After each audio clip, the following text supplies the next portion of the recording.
सोच में पड़ा था, कैसे जी रहा था मैं दीवाना।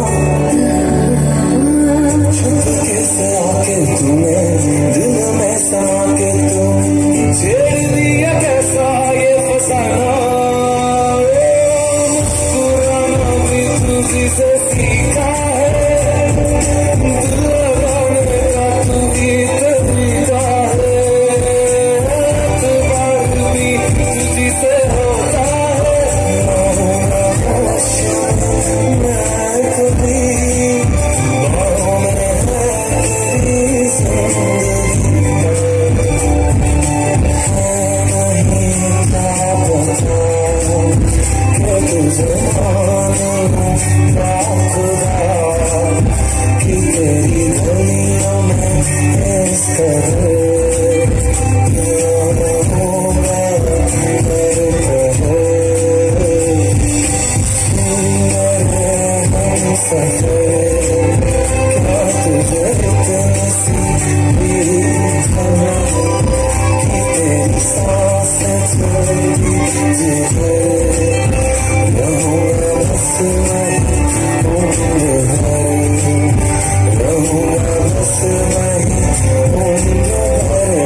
मिस्टर आकाश खूप खूप धन्यवाद।